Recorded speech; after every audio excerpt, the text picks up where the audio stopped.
Chapter 26. There was a famine in the land, besides the first famine that was in the days of Abraham.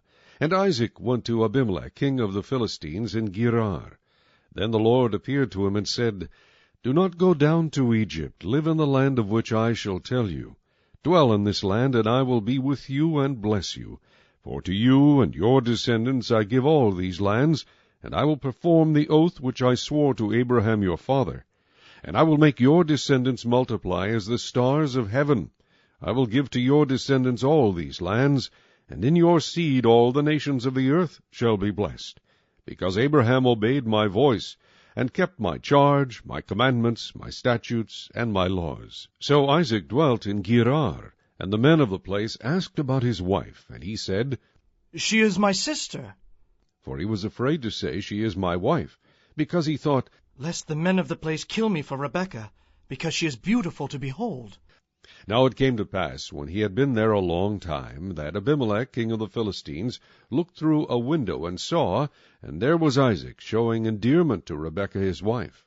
Then Abimelech called Isaac and said, Quite obviously she is your wife. So how could you say she is my sister?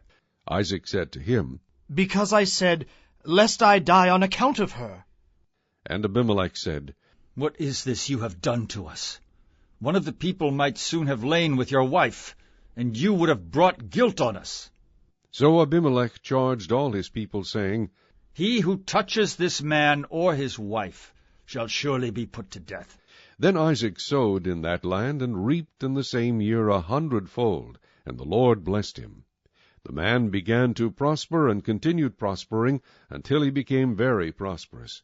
For he had possessions of flocks, and possessions of herds, and a great number of servants. So the Philistines envied him.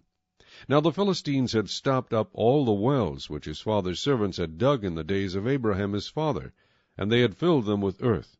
And Abimelech said to Isaac, Go away from us, for you are much mightier than we. Then Isaac departed from there, and pitched his tent in the valley of Gerar, and dwelt there. And Isaac dug again the wells of water which they had dug in the days of Abraham his father, for the Philistines had stopped them up after the death of Abraham.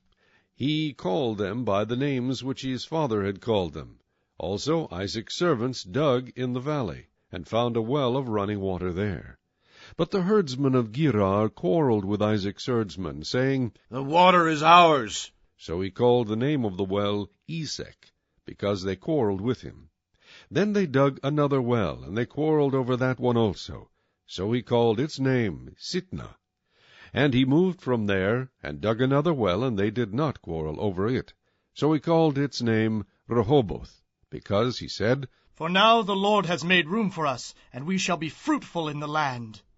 Then he went up from there to Beersheba. And the Lord appeared to him the same night, and said, I am the God of your father Abraham. Do not fear, for I am with you.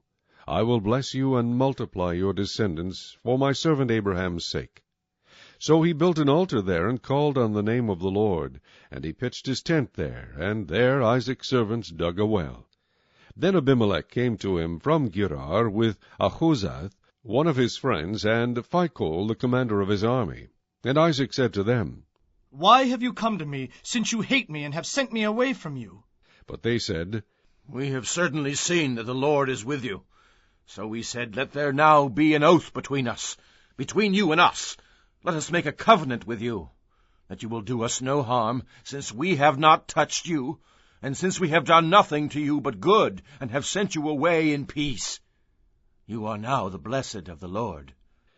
So he made them a feast, and they ate and drank.